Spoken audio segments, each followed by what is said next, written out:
fallout from this incident remains. Surely you have plenty of pressing matters to attend to. Or is the safety of the space station beneath your concern? Answer: that is exactly why I came. After all, the principal figure in this whole affair is right here. When did you start to doubt me? When one is immersed in academic research, skepticism comes far more naturally than belief. I've had the same bad habit as you since the beginning, Mr. Ratio. I must say I'm quite honored, Mr. Screwllum. But do explain, why opt for silent wisdom when you already had the pieces of the puzzle? For curiosity's sake. Affirmation. I made the same decision as you, to accompany and observe. Oh, and when did you become convinced? Objectively speaking, aside from some minor spiritual trauma, no researchers were hurt in this attack, which never aligned with the Annihilation Gang's modus operandi. Logic? A third party saved them.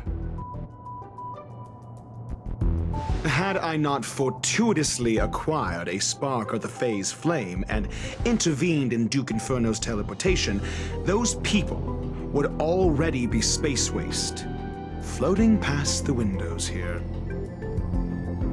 You are more candid than I calculated. But still behaving within your calculations, no? One last question, Screwllum. Genius though you are, can you deduce why I did this? I cannot be sure and can only hypothesize. Helping the weak hints at the merciful instinct of a medical doctor, but maintaining a cool, detached observation reveals the strictness of a scholar. And pulling the strings from behind the curtain is akin to laying down the gauntlet to a genius. The ruler of planet Screwllum is indeed well versed in the human mind. It's a pity you're as much in the ivory tower as other geniuses. You still got one thing wrong.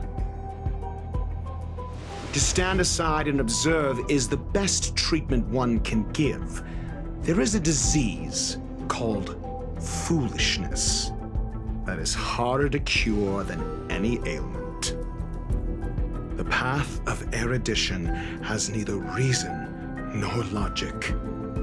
While geniuses wander among the stars, the ordinary can't even trace their footsteps. Those less gifted have no choice but to walk alone, enduring a lifetime of tumbles and triumphs. But even a life marked by failure is a life worth living. It is only in moments of solitude and despair, when help is absent, that fools grasp how to pick themselves up. I have a fastidious nature. I cannot stand fools, idiots, or imbeciles. Seeing them fills me with dread. Regrettably, this space station is just like the Intelligentsia Guild, devoid of geniuses and filled with mediocrity. You wish to uproot the researchers' blind worship of geniuses. I am only laying out my questions. As for the answers, they'll find them themselves.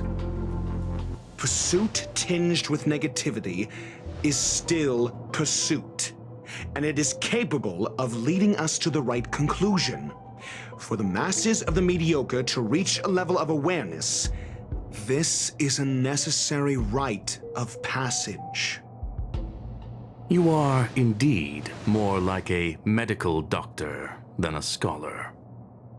As for the spark I leave behind, I believe Asta will deal with it properly.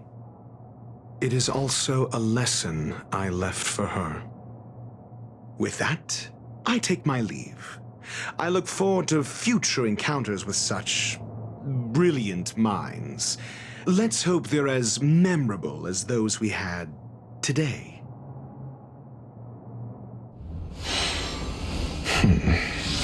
A farce full of trivial concerns.